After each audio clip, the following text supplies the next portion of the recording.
righty, good morning. We are in the middle of a message series called Like a Boss, and I hope that you worked like a boss this past week. Hope you didn't get fired for that, but sometimes, when you step it up, people are like, don't work so hard. Like, oh, God, calm down.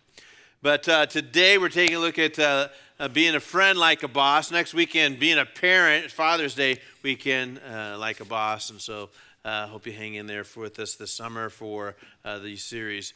Life is about relationships, and most of us are too busy for friends. One of the great struggles we have today is friendship, even though, according to Facebook, I've got over 1,000 of them. And they're my friends. They're my friends. I don't know most of the people on there, but they're my friends. It's so awesome that I have so many friends. Well, maybe not so. We're going to take a look at today, just for a second, why friends are important. First of all, Romans 1:12. When we get together, I want to encourage you in your faith, but I also want to be encouraged by yours. One of the benefits of having friends is they would encourage us in our faith, though it would be my contention today that most of us struggle with this. We don't have a good friend that helps us spiritually. There might be handfuls of us here today that have a friend that helps us spiritually, but most of us are not connected to anybody that would help us grow spiritually. But that's one of the benefits of having a friend, is that they're there to help us grow spiritually. Another thing is that friends will give us support. Galatians 6:2 says, share each other's burdens, and in this way obey the law of Christ. If you want to know what the law of Christ is, we're going to share each other's burden. Sometimes I'm going to carry yours, sometimes you're going to carry mine. We all go through struggle and stress and issues, and there are moments when we can't do it by ourselves, and we do. We need somebody who will come into our lives that will help carry the load. Another thing that friends do is that friends are fun. You can make all the money in the world, you can have all kinds of stuff and toys, but if you don't have a friend, it doesn't really matter. And I hear people all the time say this: I need better friends. I need some better friends. And usually what that means is that every time I get together with that guy, or every time I'm with her, I do stuff I would never do with anybody else. Anybody have a friend like that? It's like, whenever I'm with her, whenever I'm with him, I am doing stuff. I need some better friends. I think the great place for you to find friends would be here at church. To find a ministry to be involved with, start there. Go on our, it's like, well, how do I, so many people here, and how do I get connected? I'd say go with us to, here's one way. Go with us to Open Door Mission, and just say, hey, we go every month and a couple hours, and you can meet some people. And here's how you do it. Hi, what's your name? That would be great. Now, don't say this. Do you come here often? Because that might be a little like, how are you? What? Okay. But anyway, you can do that. You can do this. One of the best ways, I think, for people to get connected with people is to go on a trip together, a mission trip. We got 9 people coming back this afternoon from Peru, and they've been down there for 10 days, and it's not been good. It's been hard. A lot of them got sick. It's been difficult, but I guarantee you they will be friends for life. Because, right, when you go through those kind of moments, it's like, I remember when you were puking. Yeah, it's awesome. Remember those camping trips that you took as a kid and everything went bad? It was raining, the tent got blown down, and mosquitoes and all that stuff. Yeah, that was awesome. Mom forgot the hot dogs. Yep, absolutely. And so, those are the moments. We just had, I don't know how many high school kids come back from a mission trip this past week. And they went to the Lakota mission trip, and they are friends now. I mean, if they didn't know each other before they got out of there, now they're friends. And I tell you what, I think that's the friendships that will stick. It just cements you into a relationship that you can't get it any other way. I think it's one of the most beneficial, because again, when we go into high school, college, as adults, we need good friends that will help us grow spiritually. Matthew 7:12 says, do to others whatever you would like them to do to you. This is the essence of all that's taught in the law and the prophets. So if you're going to be a good friend, like a boss, you're going to have to be, if you want to be a great friend, you just simply be the friend that you would like to have. Would you like to be your friend, I guess? Well, no, I'm not very trustworthy. Well, reliable. I gossip. Okay, well, if you would be the friend that you would like to have, you will find yourself to have lots of friends. It's going to take time. You can't do this. Deep friendships are not happen overnight. Trust is earned over time.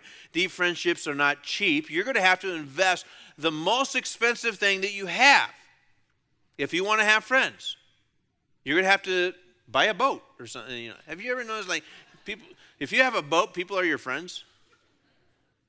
Or if you got a case of beer, they're your friends? I mean, all of a sudden, like, yeah, I'll show up. Yeah, sweet. If you got something I want, right? That's how we get friends. If I'm going to have good friends, I'm going to have to invest the most valuable thing I have. It's time. Proverbs 18:24 says, there are friends who pretend to be friends. Now, he's not talking about imaginary friends because that's not bad or weird. Did you have imaginary friends growing up? I had imaginary friends growing up. Shorty and Slugger. They were really good friends. When you grow up in a small town, you need as many as you can get, right? It's like, hey, like Shorty and Slugger. All right.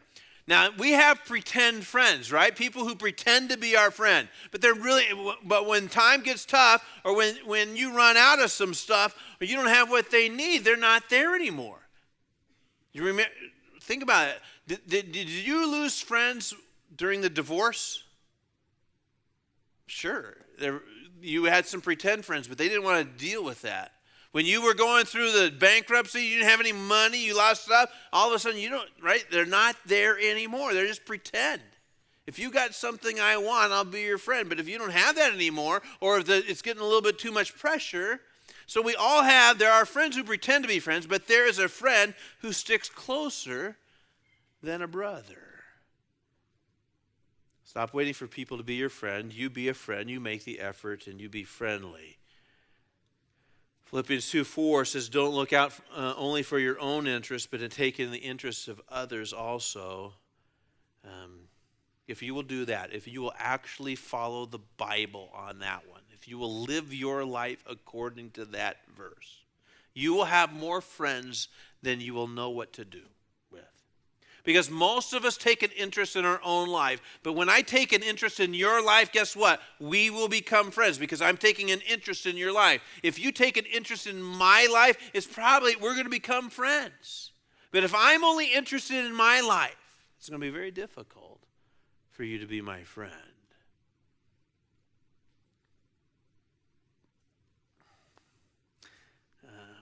So when somebody says to you, well, I'll be with you in spirit, what do you think of? See, I tend to think of, no, thank you. Like if you're moving and somebody says, hey, I'd be there. I'll be there in spirit. I don't know if that's a friend or not. I don't get that. Really? I'll be with you in spirit? No, you won't. You're at the lake. I know where you're at. Be with me in spirit. It's not a biblical concept, by the way. Philippians shares that don't look out because you have to look out for your own interest, but don't look out only for that. Now, if you're going to have good friends, you're going to have to be trustworthy. Proverbs 20, verse 6 says, many will say they are loyal friends, but who can find one who's truly reliable? Is it hard to find reliable friends? Absolutely it is. It's rare to find somebody you can trust. People don't give their trust away automatically. That's why friendships take time. And that's why I would say if you are dating is important because you learn during the dating period whether or not you can trust that person. Now, most of us going to go through the dating thing is like, and there's little red flags that pop up, like a little lie. It's not a big deal, but it's a little lie. Or maybe it's like it didn't show up when you're supposed to, but it's not a big deal because she's hot, right? She's smoking hot, right? Huh. And we can look over a whole multitude of sins because they're gorgeous, right? He is gorgeous, but he lies a lot. I know, and sometimes he does, and he's kind of got that, but he's hot. We do that all the time. We throw away trustworthiness. By the way, I would just let you know, Proverbs 19:22, loyalty makes a person attractive. Loyalty does. Why? Because beauty fades. It'll go away. In fact, I don't even care. You can have the most gorgeous woman in the world as your wife or the hottest, great guy as a husband, but if they're not right, it doesn't matter. It does not matter. It's not attractive. It's better to be poor than dishonest. Always loyal. So it means when you're sick or when you're lonely or discouraged, when you are a jerk, they will be loyal. Proverbs 19:22, loyalty makes a person attractive. If you want to, don't work on the and again, I'm not saying that the outward appearance, that's important. I'm just saying, truly, we get that, right? But that is not going to make you eventually attractive. 1 Corinthians 13:7, if you love someone, you will be loyal to him no matter what the cost. You will always believe in him, always expect the best of him, and always stand your ground defending him. That's an incredible friendship. I think a lot of us here know what it means to have a broken, like our trust gets broken. In fact, I talk to people who will say this, I have some real trust issues. Now, I know what they're saying. They have been hurt by somebody. Somebody close to them that they loved has broken their trust. Maybe it was through abuse, physical, sexual abuse. That will destroy a person. That's why anybody who abuses a little child in that way blows up that kid's trust world like crazy. You don't have trust issues. You've had people who've broken your trust. That's clear. And so it does take an incredible amount of time to get trust back into any relationship because trust is the most fragile thing. I would say that the majority of the people who come into my office who are struggling in relationships, it is not, the issue completely is trust. I can't trust her anymore. I can't trust him at all. That's it. That's the issue. I can't trust him with money. I can't trust him around other people. I can't trust him when he's with those people. I can't trust. And boom, it will completely disintegrate your relationships. Proverbs, let's see.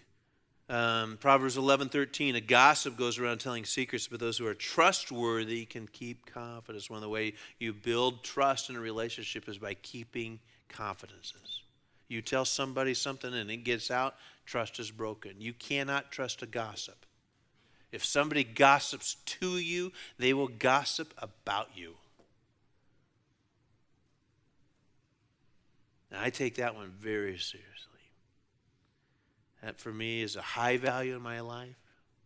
And I try, because I have a lot of people tell me stuff, and I don't tell Linda stuff at all. Sometimes they say, why didn't you, I didn't know that. Did you know that? Yeah, I knew that. Oh.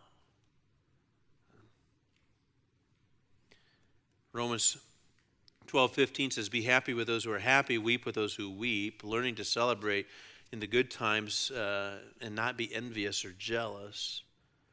Or don't be resentful or competitive. A friend celebrates when you win. If you only celebrate in life when good things happen to you, there will not be a lot of reasons to celebrate. There's just not that many good things happen, right? But if you have a bunch of friends, occasionally, somebody's going to have a good time this week, right? Somebody's going to have something, and you celebrate that. Maybe you didn't get the promotion, but your friend did. Maybe you didn't get engaged, but your friend did. Maybe you didn't get to go to Disney, but your friend did. Maybe your kid didn't get the part, but theirs did. Maybe you didn't get pregnant, but your friend did. And if you can learn to celebrate during those times of, instead of being jealous, you will be a great friend. It's really hard for me this morning. A person came up and told me, says they're leaving on a 3-week trip to Alaska.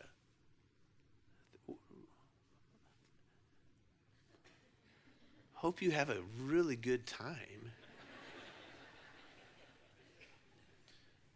But there are also bad times, not to be celebrated, but to be endured. Good friends don't leave when things are not going well. I'm so thankful that we've had friends who have walked with us through our lives when we've suffered hard times. One of the things that friends do is they bring out the best in each other. 1 Corinthians 15:33 says, don't be fooled by those who say such things, for bad company corrupts good character. Now, this is a problem passage for a lot of us. Bad company corrupts good character. Now, take note of that. And again, if you will live your life according to the Bible, this solves all kinds of problems. But we think, no, I can change her, I can change him. I know they're bad for me because, right? But I can handle it. I can handle it. That's such a foolish statement, by the way. Because this verse is true, and it will be lived out in your life if you ignore that. And you will do things that you never thought you would do because bad company corrupts good character. And you might be able to endure for a little while, but it won't last very long. Your best friends will bring out the best in you. They will help you grow, and they will help you improve. Proverbs 27:17 says, iron sharpens iron, so a friend is going to sharpen a friend. Your best friends are going to bring out the best.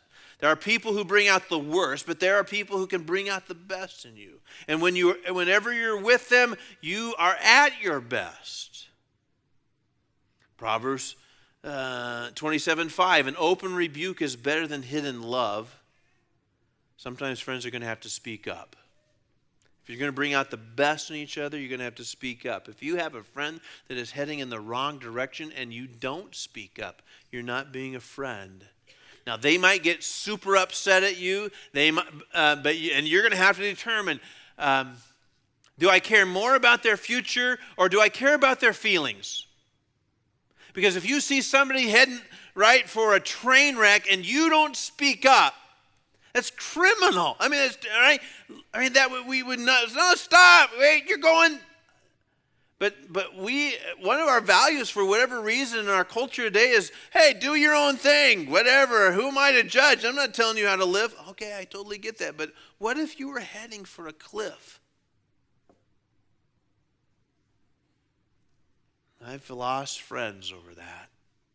Now, I'm a pro at avoiding conflict. I do not like conflict. I do my best to stay away from conflict.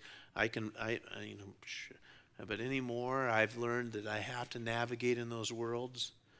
And when I see a friend of mine who is going the wrong direction, I don't speak up.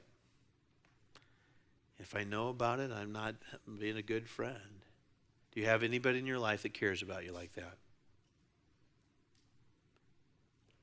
You have anybody that says, well, what you're doing is not very wise. You probably aren't going to like me for saying this, but you're a fool.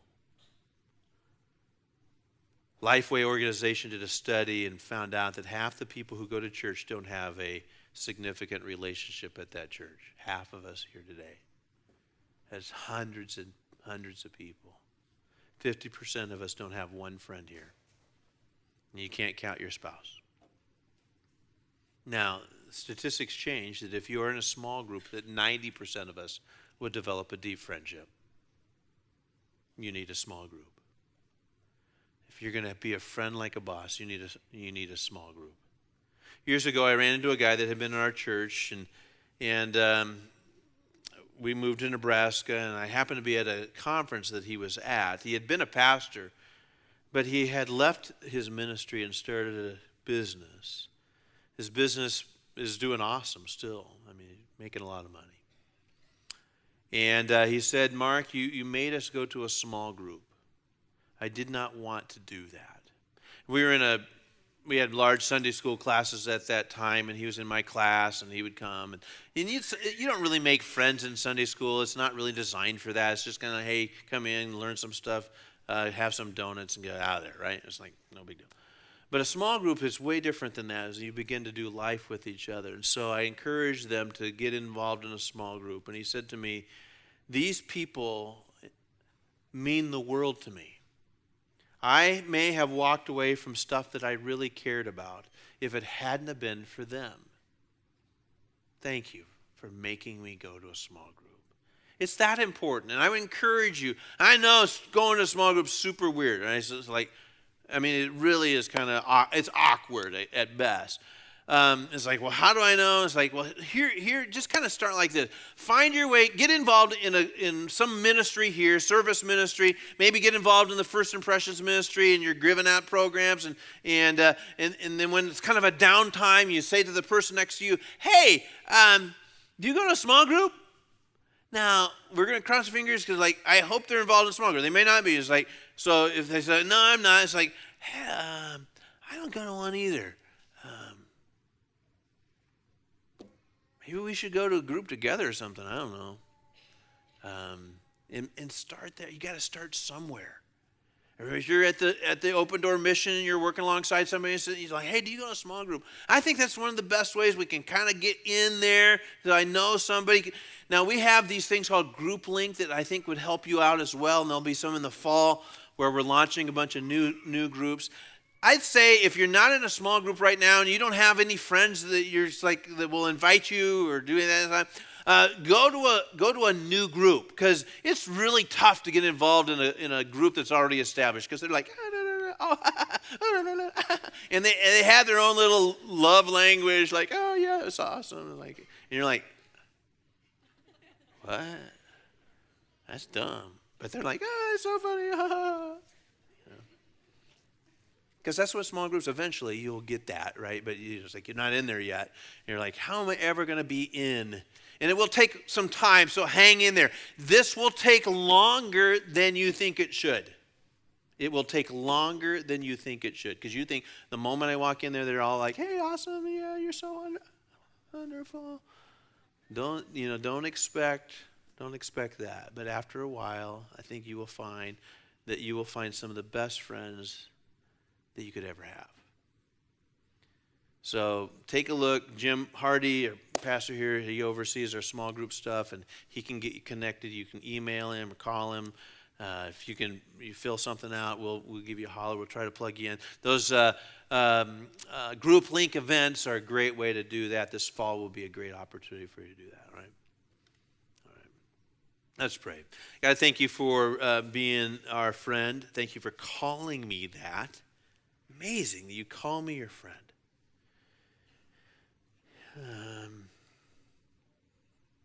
I am, Lord, I am not always very good at this stuff, and I know I am a little gun shy at friendship stuff, and people I thought were my friends, I guess, weren't, and I don't know. It's just been hard at times. And I know I got some work to do and willingness to do that. So help us in the struggle. Thank you for being available, honest, trustworthy to us every single time. In Christ's name.